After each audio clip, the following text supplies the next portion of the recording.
আড়াল থেকে প্রিয়রঞ্জনের কথা শুনে সত্যি জানলো ঝিলিক। সম্পূর্ণ জানতে ভিডিওটিতে একটি লাইক করে দেখতে থাকো। গল্পের শুরুতেই দেখা যায় পলির কাছে চলে গেছে ঝিলিক। ঝিলিকের হাতে রয়েছে ছাপ, আর সেই ছাপ দেখেই সন্দেহ করতে থাকে ঝিলিক যে ঘুমের ঘরে তার আঙুল থেকে টিপছাপ নেওয়া হয়েছে। এরপর পলিকে জিজ্ঞেস করে, এই কাজটা কার হতে পারে, তুমি করেছো? পলি বলে, বিশ্বাস কর আখি, আমি এসব কিছুই করিনি। আর আমি এসব কেনই বা কিছু করতে যাব?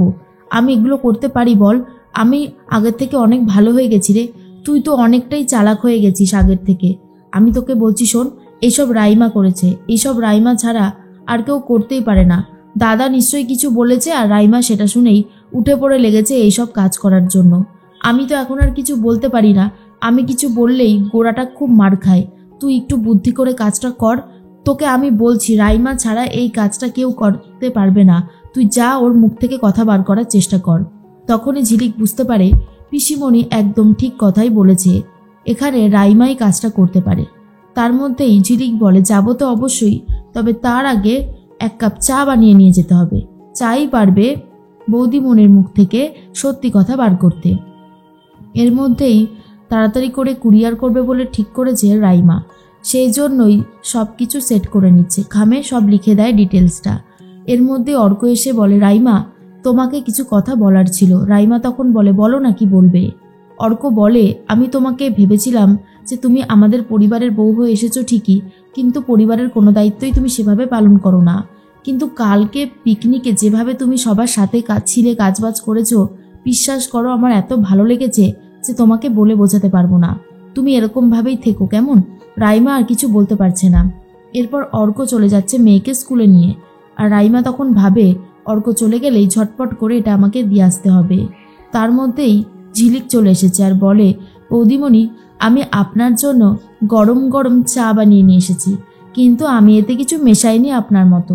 তখনই রাইমা ভয় পেয়ে যায় আর বলে, তুই কি মেশানোর কথা বলছিস আখি?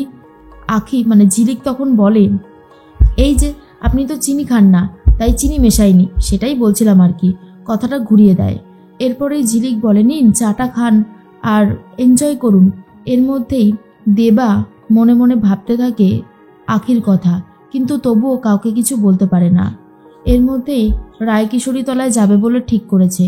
তখনই চারানা বলে, আমার দাদু তো ঝিলিক দিদিকেই দেখতে চাইবে। ঝিলিক দিদি না গেলে কি করে হবে? তখনই দেবা বলে, ঝিলিক যাবে কি যাবে না সেটা আমি জানি না। পল্টু তখন বলে, এই দেবা, ঝিলিককে তো চারানার দাদু খুবই ভালোবাসে। ঝিলিক যদি না যায় তাহলে বারবার করে আমাদেরকে জিজ্ঞেস করবে কেন আমরা নিয়ে যাইনি। তুই একবার বল না, আশা করি ঝিলিক যাবে। তখনই দেবা বলে, শোন, আমি না কাউকে এসব কিছু বলতে পারবো না, আমার দ্বারাই হবে না। আর তোরা না একদম আমাকে জোর করবি না, ঠিক আছে? এর মধ্যেই চারানা বলে, যা হলোটা কি দেবাদার ঝিলিক দিদির ওপর এত রাগ করেছে কেন? পল্টু তখন বলে, সেটা যদি বুঝতে পারতাম তাহলে তো হয়েই যেত। এর মধ্যেই আখি নিজের ঘরটা গোছাচ্ছিল, তখনই চারানা চলে গেছে। চারানা গিয়ে কথা বলতে থাকে আখির সাথে আর বলে, ঝিলিক দিদি তুই রায়কিশোরী তলায় আমার দাদুর কাছে যাবি না আশ্রমে? চল না রে, আমার দাদু তো তোকে খুব ভালোবাসে।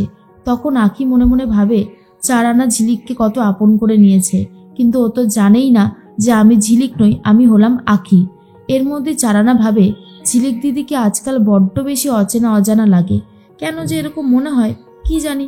এরপর আখি বলে, কালকে তো ইতু পুজোর কাজ আছে, সকাল থেকে আমি অনেক কাজে ব্যস্ত থাকবো পুজোর জন্য, আমার আর কাল হবে না রে যাওয়া। চারানা বলে, তুই পুজো করবি? তুই তো এর আগে কোনোদিনও পুজো করিসনি। আখি বলে, তাতে কি হয়েছে, এবারে করব। এর মধ্যেই চারানারও অবাক লাগে। অন্যদিকে দেখা যায় যে রাইমা মনে মনে ভাবতে থাকে, কাকামণির কাজটা হয়ে গেলে অনেক ভালো হবে। কাকামণি তাহলে আমাকে অনেক উপহার দেবে, আর এটাই তো চাইছিলাম। এর মধ্যেই চলে এসেছে গৌরব ঘরে এসে দেখে যে আখি অর্থাৎ ঝিলিক কেমন একটা করছে। আসলে ঝিলিক ভাবছিল আসল অপরাধীকে খুঁজে বার করবে আর সত্যিটাও খুঁজে বার করবে। গৌরব এসে বলে, কি করছো তুমি এটা? ঝিলিক বলে, কি করব আর, আমি ভাবছিলাম সব কিছু যে সব ঠিক থাকলেই তো ভালো, তাই না? গৌরব বলে, শোনো, কালকে আমরা রায়কিশোরী তলায় যাব, আমার দাদু বাড়ি, ঠিক আছে? সেখানে তুমি যাবে আমার সাথে। এরপর ঝিলিক বলে, তোমার সাথে যাব? তাহলে তো খুব ভালোই, তবে আমি যতদূর শুনেছি দিরাগমন করতে স্ত্রীর পাশাপাশি স্বামীরা যায়। এবারে বুঝতে পারলেন তো? তখনই গৌরব বলে, এটা কি পরেছো তুমি? ঝিলিক বলে, কেন? সালোয়ার কামিজ পরেছি, তাতে কি আপনার খুব আপত্তি আছে? গৌরব বলে, আমার কেন আপত্তি থাকতে যাবে? আজ সালোয়ার কামিজ, কাল শাড়ি, এরকমভাবে পাল্টে পাল্টে পড়ছো তো, তাই জিজ্ঞেস করলাম। তার মধ্যে ঝিলিক বলে, এই সবার প্রশ্নের উত্তর ঠিকঠাক দিতে পারলেও আমার পেয়ারেলালের কাছে আমি আর কিছুই বলতে পারি না। কী যে অবস্থা আমার হয় সেটা আমিই জানি। এর মধ্যে রাইমা তো মনে মনে ভাবে, এতক্ষণে তো চলে আসার কথা ছিল কাকামণির, এখনও তো আসলো না। বলতে বলতে প্রিয়রঞ্জন চলে এসেছে বাড়িতে। রাইমা তখন বলে, কাকামণি কাজ হয়েছে তো? কিন্তু কাজ হবে কি করে? আঁখি তো নেই, রয়েছে ঝিলিক, তাই যতই ঝিলিকের ফিঙ্গারপ্রিন্ট নিক না কেন তাতে তো কোনো কাজই হবে না। এর মধ্যেই প্রিয়ার বলে, তোমার সাথে কথা আছে, চেম্বারে এসো। এর মধ্যেই ঝিলিক ওপর থেকে দেখে বুঝতে পারে কিছু একটা গন্ডগোল হয়েছে। চাই লুকিয়ে লুকিয়ে গিয়ে শুনি ঠিক কতটা গন্ডগোল হয়েছে।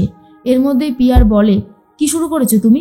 মিথ্যা কথা বলছো কেন? এটা কার ফিঙ্গারপ্রিন্ট তুমি দিয়েছো এতে? তখনই রাইমা বলে, কেন? আপনি তো বললেন যে আঁখির ফিঙ্গারপ্রিন্ট চাই। আমি তো আঁখির ফিঙ্গারপ্রিন্টই নিয়েছিলাম। কাকামণি কি হয়েছে? কাকামণি বলে, ফিঙ্গারপ্রিন্ট ম্যাচ করেনি। একটা মানুষের ফিঙ্গারপ্রিন্ট কি করে ম্যাচ না করে, আমি তো সেটাই বুঝতে পারছি না। তুমি নিশ্চয়ই আমাকে মিথ্যে কথা বলেছ। তুমি মিথ্যে বললে কেন রাইমা? তোমাকে আমি এতটা ভরসার বিশ্বাস করি, শেষ পর্যন্ত তুমি আমার সাথে এরকম বড় একটা গেম খেললে? রাইমা তখন বলে, আপনি কি বলছেন কাকামণি? আমি আপনার সাথে গেম খেলবো? সেটা কখনো সম্ভব? আমি বলছি শুনুন, আমি ছাপ নিয়েছিলাম, কোথাও না একটা গন্ডগোল থেকেই যাচ্ছে। বিয়ের পর আঁখি টোটালি বদলে গেছে। ওর কথাবার্তা, ওর চলন ধরন সব কিছুই কেমন একটা পরিবর্তিত হয়ে গেছে। কিন্তু এটাই বুঝতে পারছি না, ফিঙ্গারপ্রিন্ট কি করে ম্যাচ না করে? আমি তো নিজে ফিঙ্গারপ্রিন্টটা নিয়ে এসেছিলাম। কি যে গন্ডগোলে পড়লাম আমি এখনই বুঝতে পারছি না। তখন পিয়ার বলে, জানি না, সব কিছুর হিসাব গোলমেলে হয়ে যাচ্ছে, কোনো কিছুর হিসাব মিলছে না। এই দেখো, এটা রিজেক্ট হয়ে গেছে, তাই এটা দিয়ে আর কোনো কাজেই লাগবে না। এর মধ্যে রাইমা ভাবে, আঁখির তো এরকম হওয়ার কথাই নয়, তাহলে কেন এরকম হচ্ছে? তখন ঝিলিক বুঝতে পারে আঁখি বড়সড় কেউ, না হলে এই আঁখির ফিঙ্গারপ্রিন্ট নিয়ে এত কিছু হতো না।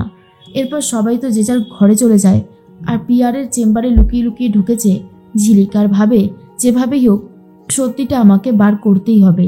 এর মধ্যেই সমস্ত কাগজগুলো খুঁজতে শুরু করে, কিন্তু কোনো কাগজই আর পাচ্ছে না। ডাস্টবিনে যেই কাগজটা ফেলা ছিল সেটাই তুলেছে ঝিলিক, আর সেখানে দেখে অনিমেষ রায় আর আঁখি রায়। অনিমেষ রায়কে বুঝতে পারে আঁখির বাবাই হয়তো অনিমেষ রায়, কিন্তু এই অনিমেষ রায়ের সাথে এই বাড়ির কি সম্পর্ক?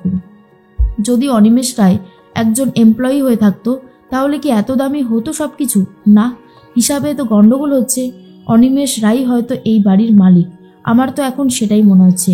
আর ঝিলিক কিছুটা হলেও সত্য উদ্ঘাটন করতে সক্ষম হয়েছে।